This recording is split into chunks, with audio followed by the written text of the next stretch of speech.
Well, I'm certainly grateful for this magnificent turnout, and now I'd like to say a few words. Hello? I must be going. I cannot stay. I came to say I must be going. I'm glad I came, but just the same, I must be going. La la. For my sake, you must stay. If you should go away, you spoil this party. I am through. I'll stay a week or two. I'll stay the summer through. But I am telling you, I must be going. Before you go, till you are blind and never found, no need of going. I'll do anything you say. In fact, I'll even stay. But I must be going. Good evening, one and all. So great to have Groucho Marx introducing the show tonight, but appropriately announcing tonight's edition of Take Two on Public Radio KCBX. Hello, we must be going, and we'll tell you all about that after I introduce to you my incredible friend here at the Take Two studios, the KCBX screening room for the past 10 years plus. It's the one person I enjoy the most having a discussion about movies, the one, the only Bob Whiteford. And across the aisle from me, the undisputed czar of film on the Central Coast, King Vidor Award-winning, your friend, and I'm proud to say my friend as well, the one, the only gentleman, Jim Dee. Well, Bob, here we are, and I want to just put out the word celebratory. I want to put out the fact that we're going to have some fun tonight. However, for at least the time being, this is our last broadcast of Take Two, at least in this particular incarnation. On this program, we have a lot of thank yous, a lot of reminiscences, but we'll also be telling you what we're going to be doing next. And it's been an incredible 10 years plus. It's been almost 300 shows about a myriad of subjects. In fact, Bob, I remember our first promos, we would talk about the gamut that we'd be talking about on the show, from Godzilla to The Godfather, and from Citizen Kane to Zombie Chicks and Chopper Town, and things like that. And we did. But I'm sure a lot of you out there may be scratching your head and going, wait a minute, what's happening? And this decision came from the two of us. We have some major challenges in our personal lives that we have to look at here in 2012. And we also need a breather. The prep that it takes to do this program is quite extensive. In fact, I should say this now, Bob. When we get compliments on the show, we've gotten letters from all over the place, all around the world. But they say, boy, you know your movies. Well, at least for me, Bob, I have to say that the fact that I watched some of the movies that we were going to talk about at the show, that I refreshed my memory on a certain subject, and of course I was pretty much enlightened by a lot of the stuff that we researched to do this show. But again, people come and go, oh man, your knowledge of movies is so extensive. Well, there's a basic knowledge, at least for me. However, it took me to watch a lot of the stuff prior to each show to come on and do the show with you. Well, it's worth noting 300 shows and probably about 2,500 clips. I mean, most people don't realize that Jim did all the studio work. He recorded all the clips. That's hard work, and that takes a lot of prep time. As for myself, it's like this last 10 years or so has been, like for our country and the world, a very tumultuous decade, to say the least. And for a long time coming here, this was like the one time I could get out of the insanity, what was going on outside, and just talk about things that were fun and interesting with my main man, Jim, here. And I hope, and we hope, that all of you at home found that safe harbor as well. I've been thinking all day about what I was going to say, and it's the words are escaping me. I think what's happened in my life is that I've kind of reached a crossroads, and I'm not quite all here when I'm here. I'm thinking about a lot of different things, and I need to take some time and kind of decide where I'm going next, where we're going next. We got some ideas, but I want all of you folks out there to know how deeply Jim and I appreciate all your words down the years, all your thank yous. There was a time a few months ago, Jimmy, I was at a thrift store in Morro Bay, Castaways, going to see my man Roman and look for movies for the show. Mm-hmm. I was feeling particularly down that day over one thing or another, and I was going to buy some movies, and a woman I'd never met came over and said, "I know that guy, I'll buy him the movies." And her name was Kathy, as I found out later on. And I thought, how nice is that? I mean, people have been really swell, and I can't say, this has just been such a fun experience. Unfortunately, we're just kind of burnt out right now. We need to take a breather and regroup and kind of figure out what we want to do next. But know this, we love you.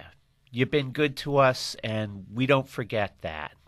I think a big thank you is in order to this great public radio station, KCBX. First of all, for putting us on in the first place. It was program director Guy Rathbun who had faith in us before we even really had a handle on what we were doing. And Guy, program director here at this fine radio station for our tenure here on Take Two, and now Marisa Waddell is program director as well, bringing the station even more forward and to be making some changes. Of course, we're one of the changes as well, but that's our decision. Right. And a big thank you to KCBX, not only with the most incredible signal, which goes where we are from, it goes from Salinas down to Ventura, and if our listeners who are streaming don't know how far that is, it's a great listening area. It's huge. Also, the fact that KCBX streams, I know that a lot of our listeners get us streaming, and that gets us out even further. And I will also want to further thank KCBX for submitting Take Two to NPR and their podcast, because I know we had a steady listenership there. So, Bob, a lot of people have approached us and said, why don't you syndicate? And boy, I'll tell you, I think we're as close to it as we can get with how much the show has gotten out there. And then, of course, as a result, we've gotten letters from Australia, from the United Kingdom, all over the United States, Mexico City, and it's really been invigorating. The fact that we're out there as much as we are, and again, KCBX made that possible. Well, when I posted on Facebook, which is something that didn't exist 10 years ago, Nope. I might add, about the end of the show, we had responses from here locally, also from the United Kingdom, New York, San Francisco, Los Angeles. So our listenership is all over the place, and the world has turned on its ear many times since we first broadcast, my friend, and I got a feeling it's going to turn some more. And it's fascinating. Sometimes it's infuriating. It's hard to keep up with it all. I mean, holy cow. How many times can you reinvent the wheel? I don't know. Apparently quite a few. But sometimes it's a little overwhelming. But then there's times like right now where I know tonight we're reaching a lot of people far away. And for some people, it's probably the only way I can be in touch with them. And this is it's quite profound in that way. But I don't know. Well, it's been a great run, and I also want to just reiterate that, again, we've done about 300 of these shows. Each show takes probably a minimum of 3 to 5 hours to put together, and as we mentioned, just want to get it out there that we have some challenges in this coming year. We're just going to take a breather, and we'll see what happens. We'll also tell you what we are going to be coming up with next. But, Bob and I thought we would reminisce a little bit about some of the fun times we've had here, and if one thing, perhaps the most gratifying thing to me, Bob, is the fact that though our listeners would take notes, and we got a lot of emails talking about, gee, you turned me on to this movie that I never heard of, and what a discovery, and that sort of thing. So if we're hopefully broadening or widening people's ideas of what's out there, I do have to say, Bob, that I can't remember a time when I didn't do the research for the program where I wasn't thoroughly surprised. I think right off the top of my head, when we did the two-part show on director Sidney Lumet, we kind of knew, okay, first film, 12 Angry Men. Wow. Oh, gee, he did Network. Oh, what else did he do? About 20 other films that are just classics and almost quotable movies. And we're looking at this list, and I know you and I just, our jaw dropped when we put it all together and saw the filmography of Sidney Lumet. We're just kind of going, wow. So I would say each and every time we took on a subject, I have to tell you, Bob, I was surprised. My knowledge was broadened just by what you would turn me on to. You would provide 90% of the movies. In fact, just a little history of the show. When we first started in February of 2002, we were a half-hour show. And I think we were just getting our bearings, but I think we realized the half hour was way too short. Very quickly expanded to an hour. And boy, a lot of subjects required 2, 3. Stanley Kubrick required 4 shows. So it was really quite an honor to take on these subjects and to try to be as complete as we possibly could within the context of an hour show here on Take Two. Well, what's interesting, Jimmy, is, when we did the show on Sidney Lumet, how eye-opening it was. And then I don't know if it was before or after when we did the Sean Connery non-Bond roles, and we found the relationship between Sidney Lumet and Sean Connery non-Bond in films like The Hill, and a film we've talked about that we kind of discovered called The Offense, which is one of the greatest films nobody ever saw. And recently I saw a great film called Rampart at the Palm with Woody Harrelson, and it made me think of The Offense with Sean Connery. And folks, Sean Connery, great actor. I mean, there was way more to him than James Bond. I mean, personally, I think he is the only James Bond, but that's besides the point. But some of the other films he did he'd go down in film history even if he wasn't James Bond. And the Lumet Connery connection became quite clear during the course of our doing this show. Well, I think what Bob is getting to as well here is we said to ourselves over the course of 2,000 plus clips and 300 shows, were there any clips that sort of jumped out at us? And it was kind of a silly task, and the fact it's like asking a musician what's your favorite piece of music or something like that. However, we are going to go back to that Sean Connery show that we did where we just wanted to totally leave James Bond out of it and look at some of these films where he really was showing his acting prowess. I think he was trying to get rid of that stereotyping of being James Bond as he did in The Offense so expertly. But we're going to play a clip from one of our all-time favorite movies that, again, we talked about when we brought up Sean Connery, when we brought up Michael Caine, and then we had a 3-part show on John Huston. And one of our best. And one of the films that kept on coming up is The Man Who Would Be King. And on this, our last show of Take Two, I just want to bring up this film one more time. If you haven't seen it, it's one of our all-time favorites. We have a clip, but before we do that, I want to acknowledge our longtime projectionist. It's Hank Hadley, and of course, when Hank couldn't do it, it was Andy Harp. And Bob, if you want to keep talking, I'm going to give him this little thing with a bow on it. Yep, Jim's giving him the special Jim Dee presentation. Hank is he's been with us since day one, as has Andy when Hank couldn't be here, and it's always been a pleasure working with these two gentlemen. And I mean that in every sense of the word. They were gentlemen. They are gentlemen. They're wonderful guys. And it's wonderful being in their presence every time. I mean, sometimes when we're doing the show, you don't know how the studio is here, but I'll look over and see Hank's face. I know we're doing good when he's smiling. Well, he'll probably smile with this one. We're going to play a clip from The Man Who Would Be King, one of our favorite movies, and one that we wanted to include on our last show. Here is Sean Connery, Michael Caine, in The Man Who Would Be King.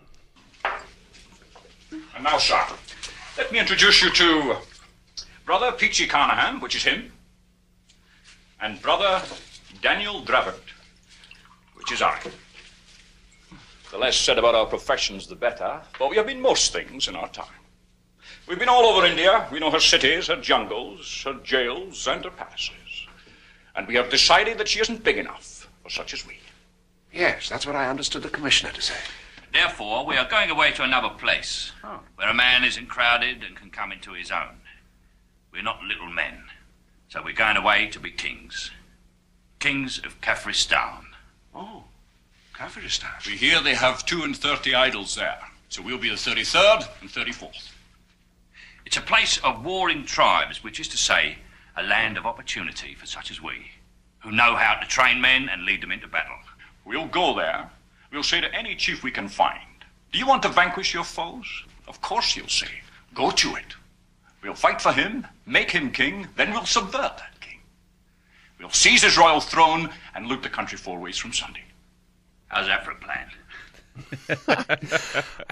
From The Man Who Would Be King, Sean Connery, Michael Caine, and one of the all-time great movies. And Absolutely. Hank threaded that up just perfectly as the projectionist, the great projectionist that he is. And it's just a lot of fun listening to that, Bob, and discussing that one. By the way, before we go on to some of our other reminiscences of the show, this being our last program, we are going to open up the phone lines a little bit later on, and we would love to hear from you. But we got a few more things we want to discuss. Bob and I go off on these tangents, and a number of the shows that we did over the last 10 years sort of reflected the times.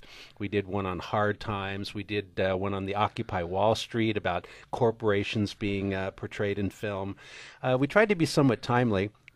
And perhaps the show we could have been doing tonight could have reflected some of the news about the Obama administration and their little trip to Colombia. The Secret Service, I'm shocked that they may have had a little fun on the side when they weren't guarding the president. But here, dovetailing off of the non-James Bond Sean Connery. And as we go back to, I think, the early 2003, 2004, Bob, we did a 2-part show on spies on the screen. We divided it up to serious spies and spoofs like Our Man Flint and a number of other things, but then we got serious as well. And the thought that occurred to me reflecting on what's happening in the news right now and what we would have dovetailed off to here on an edition of Take Two is the Secret Service portrayed on the big screen. And of course I was thinking, with what's happening with the Obama administration, Secret Service guys, the thought occurred to me that I bet you James Bond paid for some of those ladies that he had on the screen. Oh, I don't believe it. I don't believe it. Never. Well, maybe George Lazenby did. Well, with that thought in mind, when Bob and I did our serious spy show back in about 2003, 2004, the quintessential summation, seemingly, of who a spy is or a Secret Service person is, was voiced in the film The Spy Who Came In From the Cold with a fiery, as always, Richard Burton. And Bob, you led me to this clip. I remember when we did the show, and I remembered it to this day, and I just thought, that clip really stands out as something that is profound and rather unsavory and seemingly true. And we will listen to that in just a second. Well, it's the words of John le Carré through the dynamic force of Richard Burton, directed by Martin Ritt. The Spy That Came In From the Cold, probably hands down the best spy movie ever made, because it at the height of the 60s spy glamour, this film just tears the veneer off. It's shot in stark black and white, and Burton is anything but heroic in this film. And this scene, as his character, and Claire Bloom are escaping hopefully escaping from East Germany, where she's the young leftist, what would you call it, ideologue, and he's the bitter realist, and they collide in a verbal clash. It's one of the greatest moments in cinema ever. Okay, well, here we go. Reflecting on current stories in the newspaper, we go back to The Spy Who Came In From the Cold. This is Richard Burton. We made it very easy for them. They used us. They cheated us both because it was necessary. Fiedler was nearly home already. If it hadn't been for us, Munt would have been killed. They were bloody clever. All the way down the line, they were bloody clever. Clever? They were foul. How can you turn the world upside down? What rules are you playing? There's only one rule. Expediency. Munt gives London what it needs, so Fiedler dies and Munt lives. It was a foul, foul operation, but it paid off. Who for? What the hell do you think spies are? Moral philosophers measuring everything they do against the word of God or Karl Marx? They're not. They're just a bunch of seedy, squalid bastards like me. Little men, drunkards, queers, henpecked husbands, civil servants playing cowboys and Indians to brighten their rotten little lives. Do you think they sit like monks in a cell balancing right against wrong? Yesterday I would have killed Munt because I thought him evil and an enemy, but not today. Today he's evil and my friend. London needs him. They need him so that the great moronic masses you admire so much can sleep soundly in their flea-bitten beds again. They need him for the safety of ordinary, crummy people like you and me. You killed Fiedler.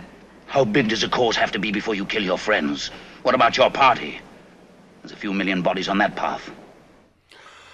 Take that, James Bond. Richard Burton from The Spy Who Came In From the Cold. And for me, Bob, when we did that show way back when, it was really a revelation. It really just tore down all the facades of this sort of, how we look at the spy as being this very cool, great guy. And he really kind of cuts to the quick and tells it like it is. Oh, boy, did he ever. And that was a film that I went back and saw many times over the course of my life. It's a very intelligent film. It's a very deep film. A lot of the answers or a lot of the plot devices are not readily apparent. It's a film that really challenges the intelligence of the viewer. And those films are very rare. And it just gets better and better and better with each viewing. And for my money, I think that's the best thing he ever did, frankly. And what a pleasure to have Take Two, the movie show, to talk about that movie. And go to the KCBX archives. Go to kcbx.org. Our shows will still be in the archives if you like to listen to any of those old Take Two shows. Well, another clip that really grabbed me was from a more recent show. We did a tribute to Robert Mitchum.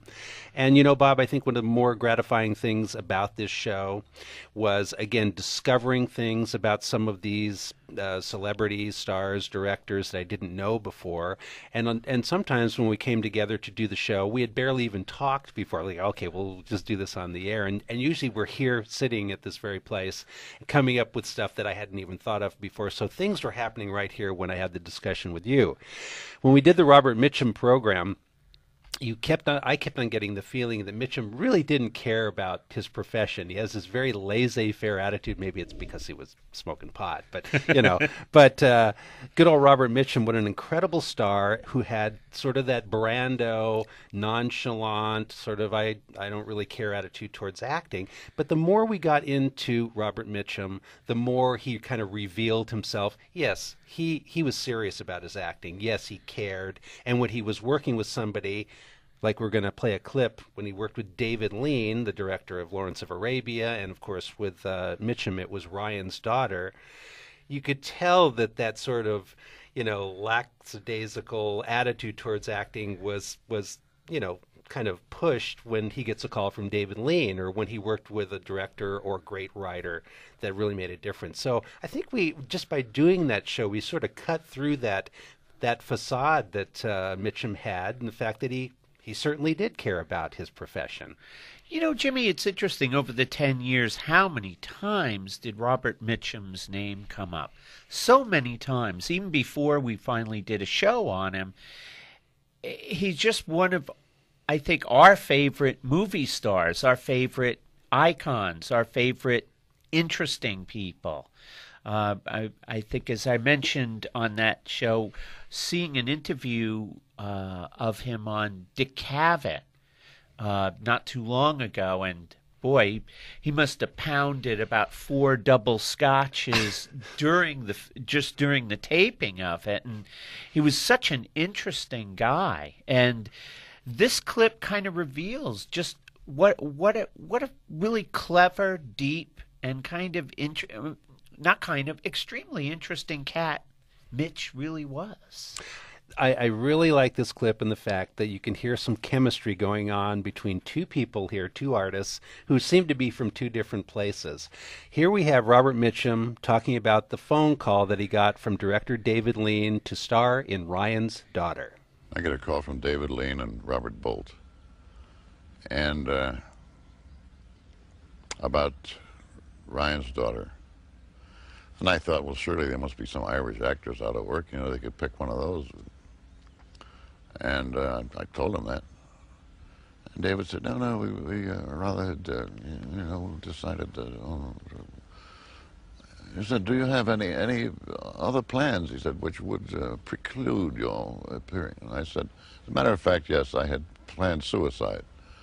And he said, well, he said, if you would first, he said, do this wretched film of ours, he said, I'd be happy to stand the expense of your burial. I said, okay, I'll be there, okay. I've heard that clip many times. It still cracks me up. The fact that Mitchum is kind of pulling David Lean's leg, and he knows who he is, and then David Lean does not miss a trick. He just kind of goes right with it, comes back with almost the ultimate comeback. And I actually sensed right then and there was a connection between these two great artists. And bam, the last words that Mitchum says, oh, I'll be there. I'm there. Oh, it's just wonderful. And Ryan's Daughter, a film that was reviled for some reason when it came out in 1970, definitely worth another look today. I mean, it's a beautiful film. Just the physical beauty of the Irish coast, kind of wild and desolate. And Sarah Miles, how wonderful she was in that film, and John Mills and Trevor Howard, holy cow. Christopher Jones I don't get, but he doesn't wreck it either. So Ryan's Daughter, a terrific film. You really need to go back and see that. If for nothing else, Mitchum. And you can go to kcbx.org and you can hear that 2-part tribute that we did to Robert Mitchum. That was a lot of fun to do. Yes, it was. Well, we're not going to do our usual 7 o'clock break, but we are going to pause for station ID. This is KCBX and KCBX HD1 San Luis Obispo, KSBX Santa Barbara, and KNBX San Ardo. You can write to us at movies@kcbx.org and tell us where you were listening to us from, because we will continue the last edition of Take Two after an announcement from Bob. Support for KCBX comes from Sage Ecological Landscape, beautifying and preserving the Central Coast.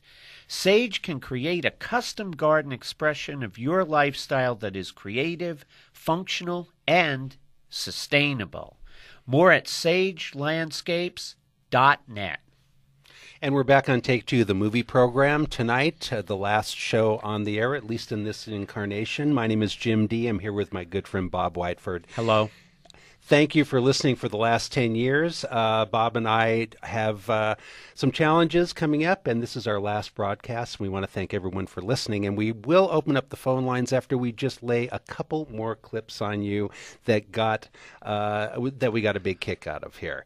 And we're also going to tell you what we're going to be doing next, because there are some plans for some live Take Two shows. We'll tell you about that after we just hit up. We just need to go a little bit classic here, but Bob, as we said to each other, what clips do we want to bring up? And the clip we're going to play, the second clip here, is it was a jaw dropper, and I think we'll let our listeners enjoy this one. One of the greatest films of all time, Casablanca, Humphrey Bogart, Claude Rains, Ingrid Bergman. Everyone knows this is a great film. When we did our Humphrey Bogart show, however, we said to ourselves, what more can we say about Bogart and his great film? So we, took the focus elsewhere and found a number of really incredible gems. And I love doing that show because you turned me on to a bunch more Bogart stuff that I was utterly unfamiliar with, and it was just a kick.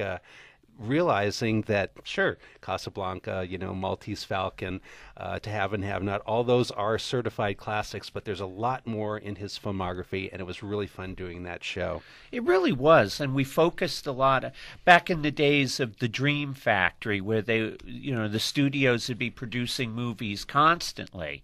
Sure, he had his A-list classic films, as you mentioned, but he also did other films that were maybe like A-minus films or B-plus films that when you view them now, it's like, holy cow, that's great. And I think what's great about these two clips is that the dialogue is similar. It's almost in the second one like it's a play on the first one. Mm-hmm. And they're totally different films. And I think the second film in particular, juxtaposed to the classic, it really gives you a sense of Bogey's range. I mean, he could play the hero, the kind of jaded hero like Nobody's Business, and he could play the villain quite well. And this is even when he's a big star. I love both of these clips. One you'll know right away, but the other one you won't. Here is the first clip. This is just going to be fun, and just sit back and listen. Here's the end of one of the most popular films of all time. It might be a good idea for you to disappear from Casablanca for a while. There's a free French garrison over at Brazzaville. I could be induced to arrange a passage. My letter of transit? I could use a trip. But it doesn't make any difference about our bet. You still owe me 10,000 francs. And that 10,000 francs should pay our expenses. Our expenses? Mm-hmm. Louis, I think this is the beginning of a beautiful friendship.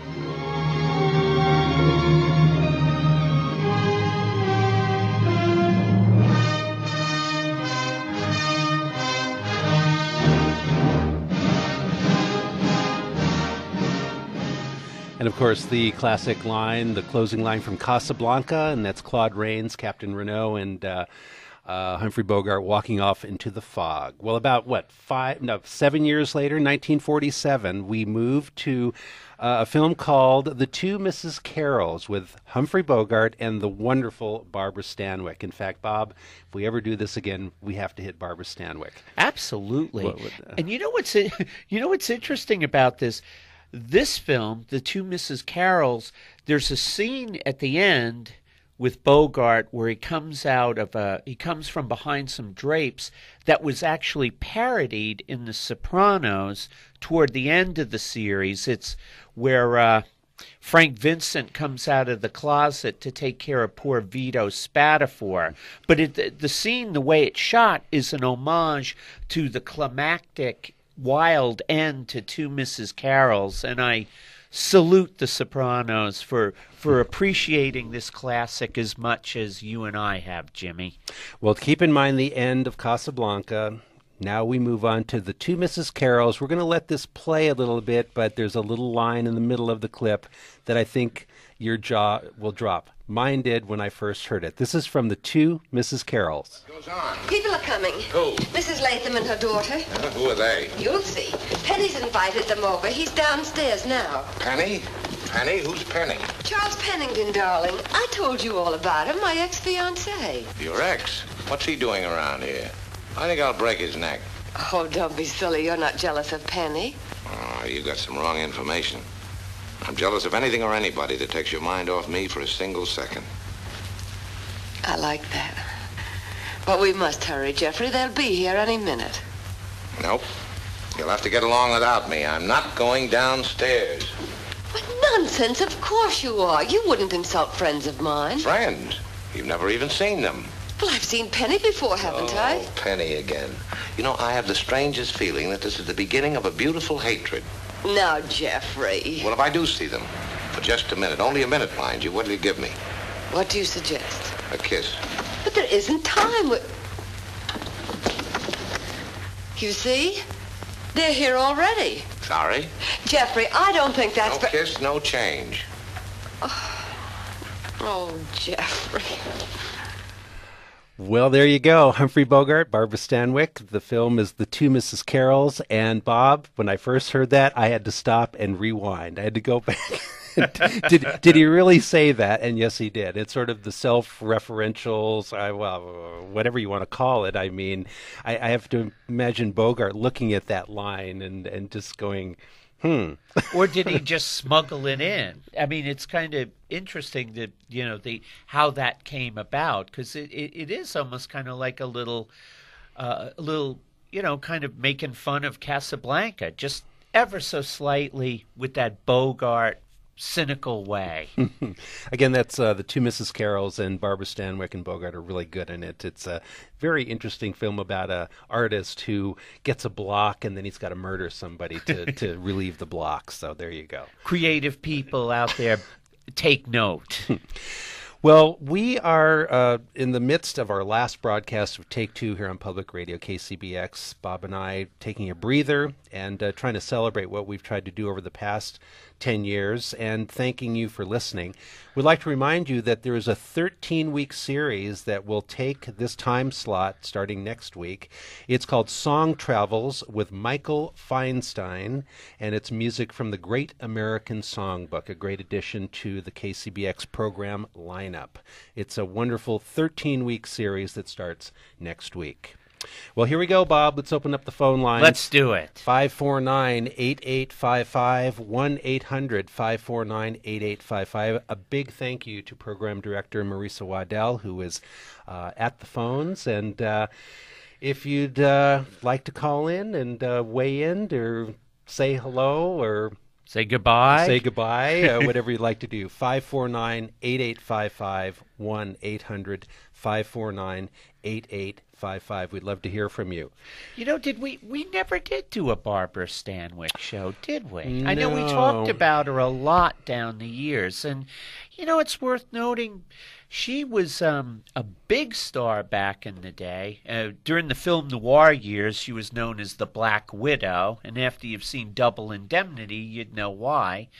But it's also worth noting that she was really terrific to a very young, awkward, and frightened William Holden when he did his first film called Golden Boy back in 1937. It was remade as Kid Galahad with Elvis Presley, which is another story entirely.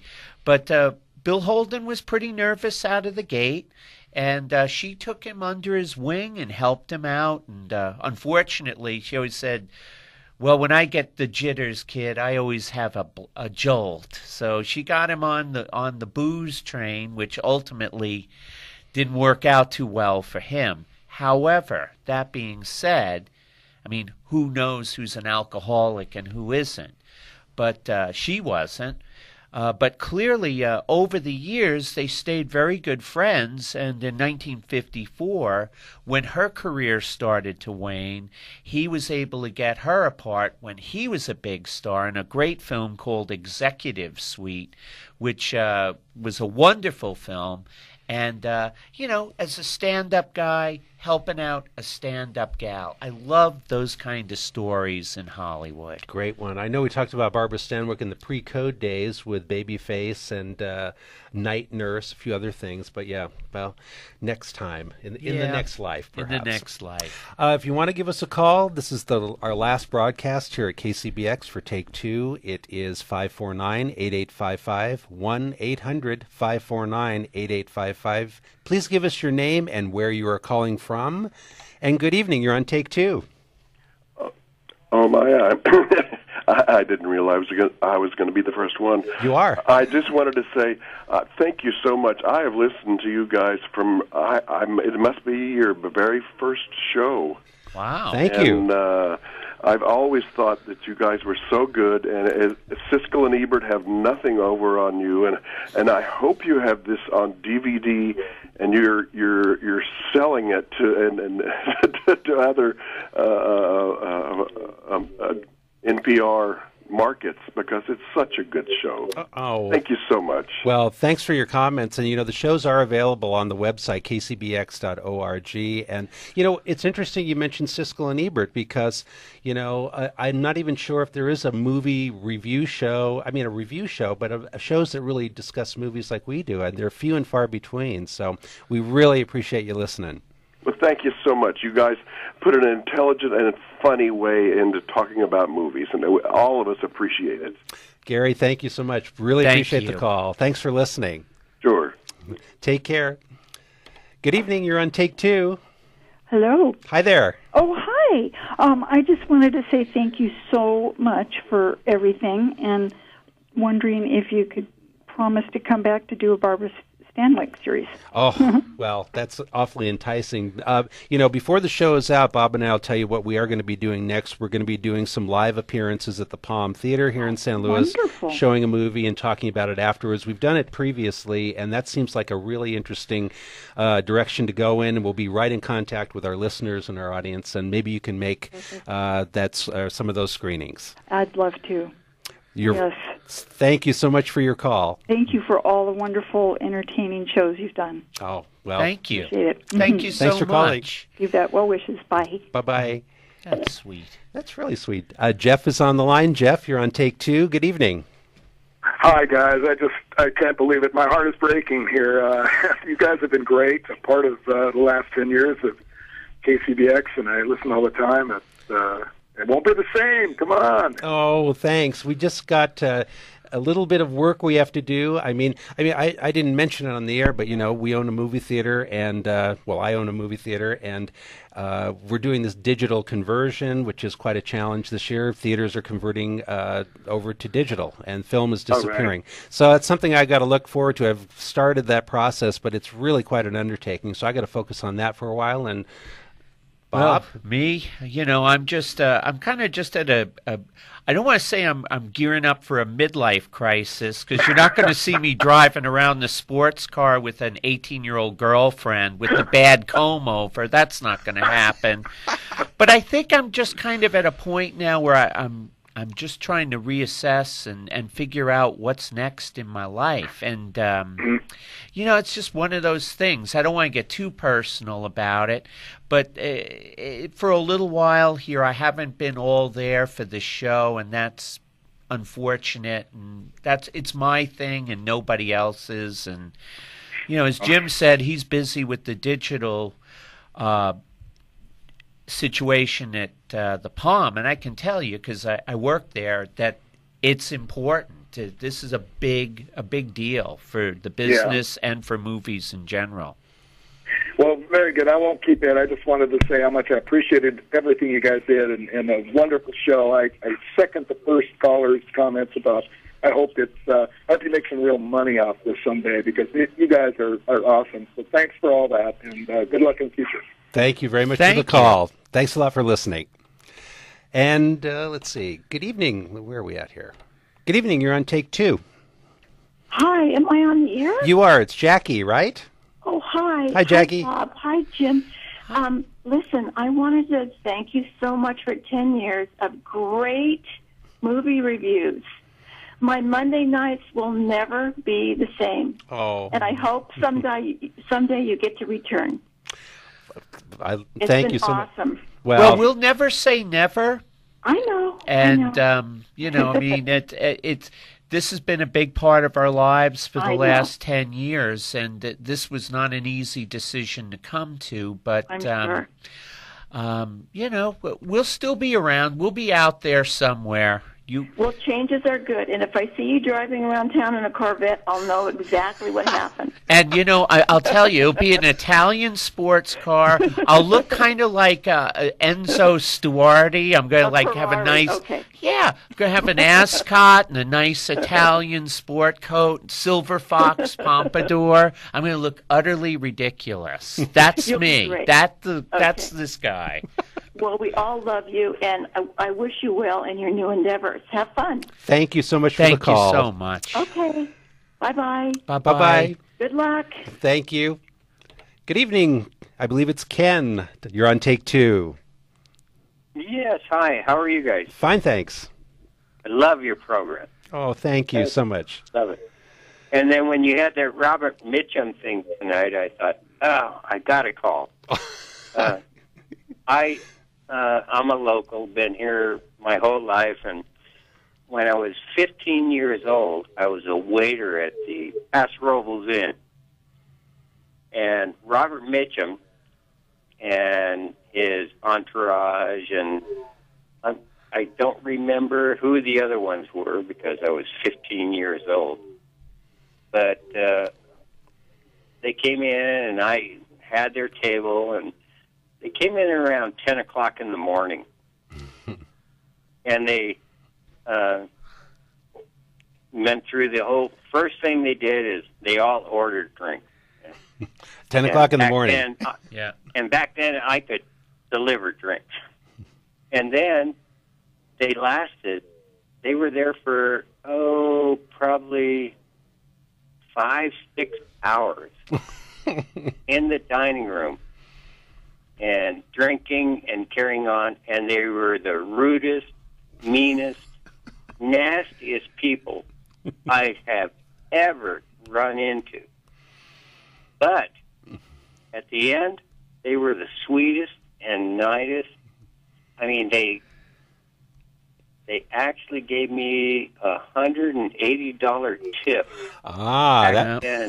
For putting up with their rubbish. Well, I'm sure Mitchum took a couple of trips to the bathroom. Torched a couple of Mitchum sticks and mellowed them out. Trips outside. I mean, they were just.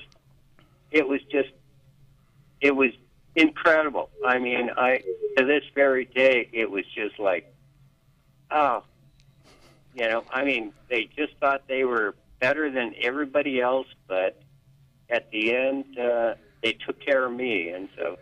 That's great. Well, thank you for sharing that with us. That's great. And go listen to the Mitchum show that we did, because there's a lot more great interviews with him. And great stories just like that one. I listened to all of your stuff. Oh. Thanks so much. Thanks so much for the call. Appreciate your listening. Good evening. You're on Take Two. Hello. Yeah. Hello, is this Tom? Yeah, good evening. Hi, Tom. Hey, you guys, it just really, it saddens me to see the end of this era. I'm going to really miss the show. I look forward to it every Monday. The first caller was right on. I was just wondering, Bob, you didn't piss Frank off bad enough to get fired or anything, did you? I don't know. I've been working at it for 10 years. I mean, I guess if I didn't do it in the first year, I've been trying, Tommy. I swear. I've been, agitating here. I just really, it was great to hear you guys at the infancy when you guys went from like a half an hour and finally got a full hour, so you could really take calls and do stuff like that and really be more flexible.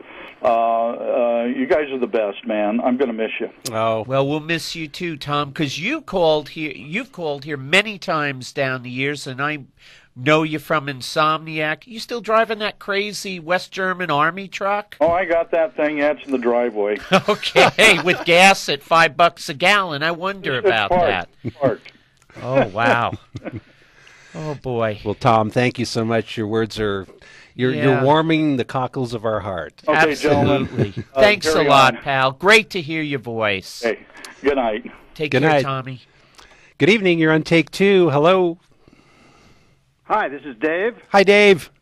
Hey, I'm thanking you for doing the San Luis soiree now at Steinberg's. You guys were really very popular. I bet if we took a poll of who were the best soirees, it would be the Take Two team. Oh, thanks. Well, it was fun to do. See, that's when we do some of these live shows, we have a couple of films lined up to do at the Palm, when we can watch a film and actually, have a great discussion face-to-face with an audience. That's really invigorating, and that's kind of the direction we're going to be going in, at least for the time being. I think that's a great move because you can get deeper into it.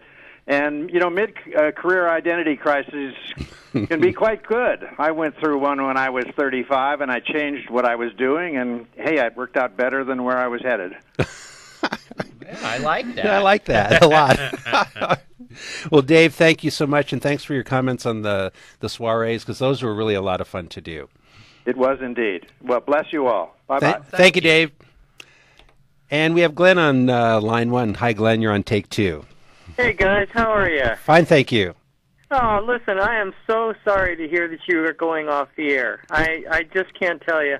My wife, Tracy, and I have recently located to the area, and you guys were just like this welcoming voice, and we just look forward every Monday hanging out with you. And, some of some of the things you brought on were terrific. I remember when you played an intro, and everyone seems to talk about Bob Mitchum. I don't know why, but you played the intro to Thunder Road, and I turned to Tracy and I go, "Is that Bob Mitchum singing that?" He's a great singer. No, it's great, and I really, you will be missed by a whole ton of people, and especially from Tracy and I. So best of luck to you, and we'll see you around. All right? Thank you so much. It's great. Thank you. Thanks for Take the care, call. guys. Thank you. Bye-bye. Good evening. We have Samantha on the phone. Hi, Samantha. Hello. Hi. Hi. Hi. Hi. I miss.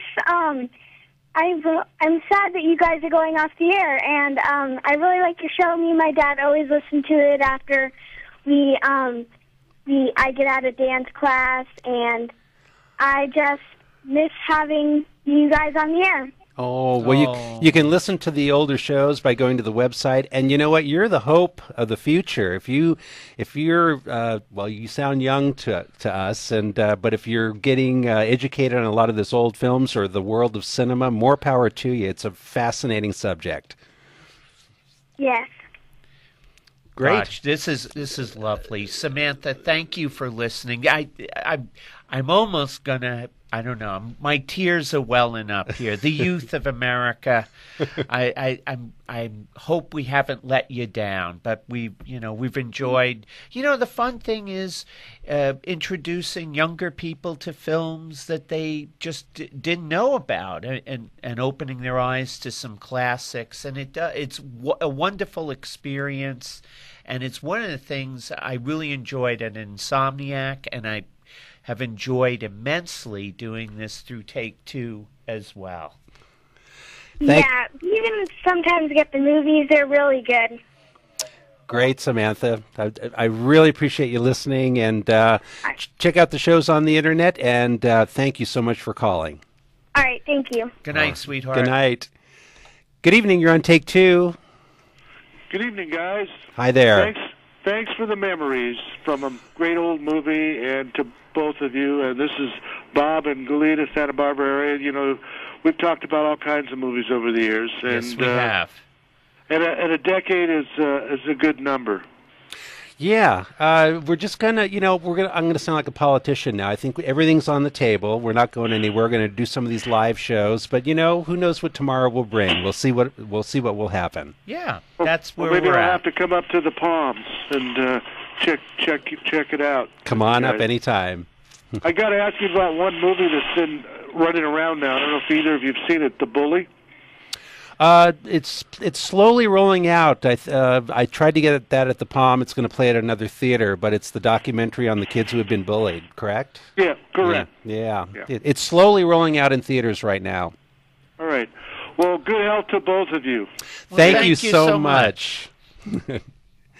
We have another caller on the line. I'm not sure if we're going to be able to get to a couple of our live shows, but we are going to be presenting the James Mason film Bigger Than Life, and the area that we weren't able to get into on the show as much as we could. Let me drop that.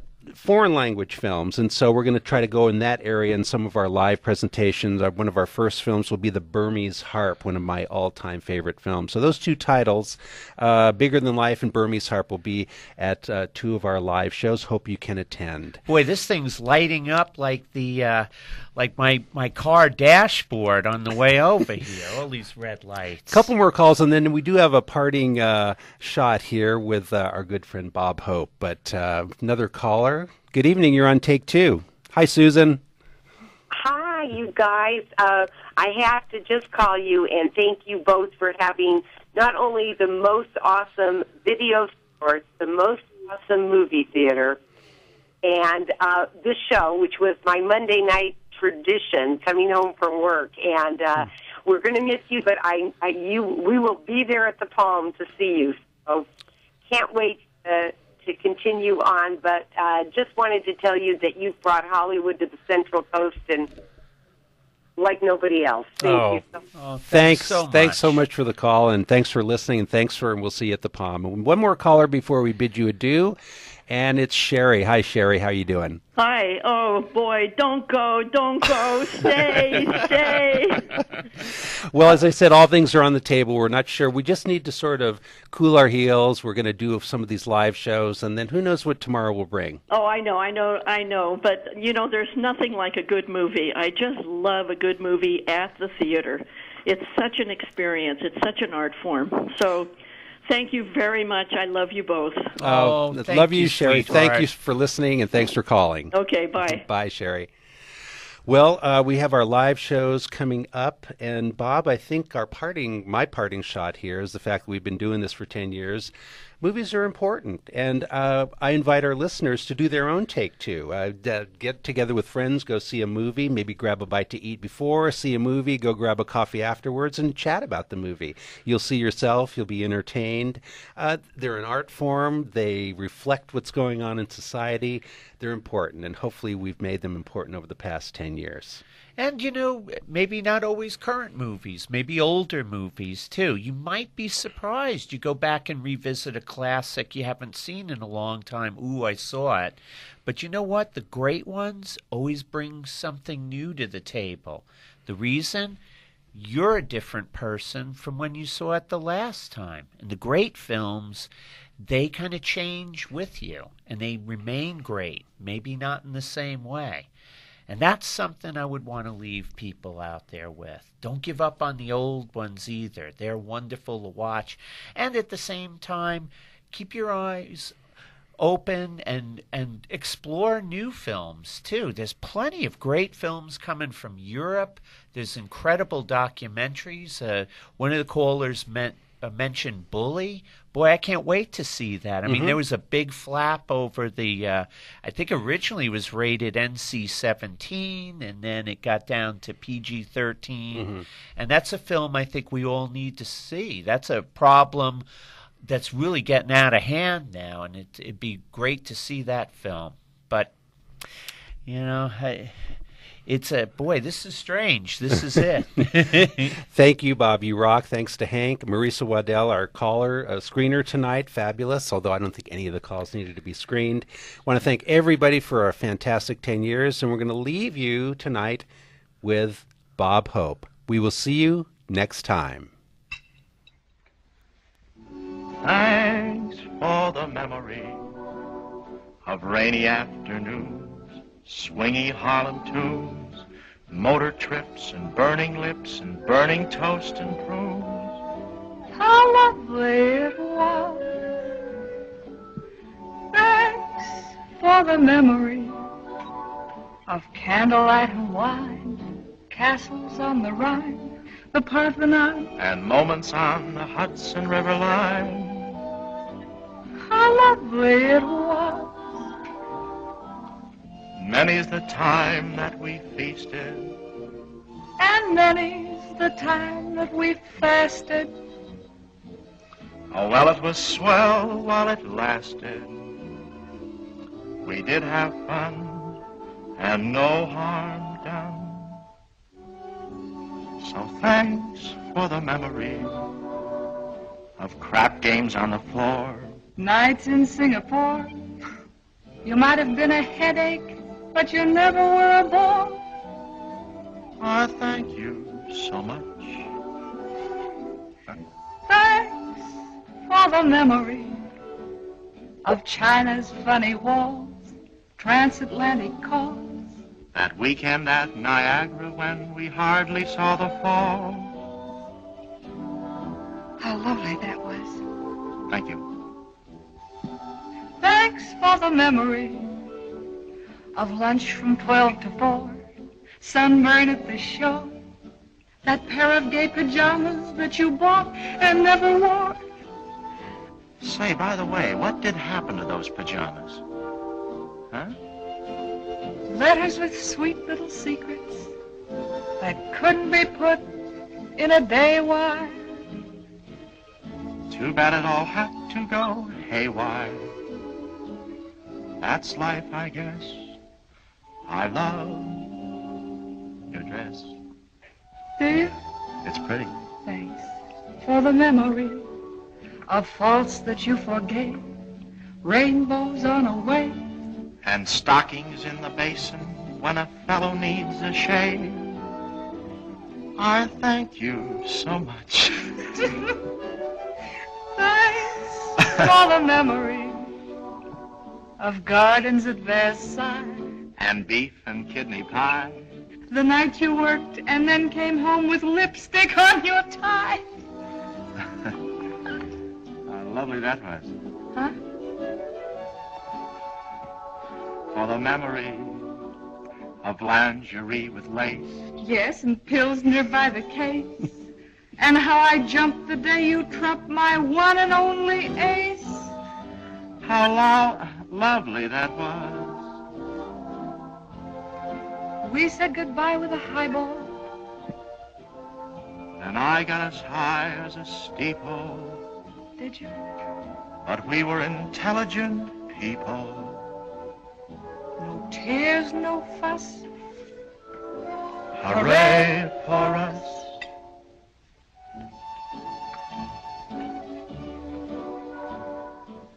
Strictly entre nous. Darling, how are you? And how are all those little dreams that never did come true? Awfully glad I met you. Cheerio, toodaloo. Thank you. Thank you. Oh, Bud. Darling, I know. I know, dear.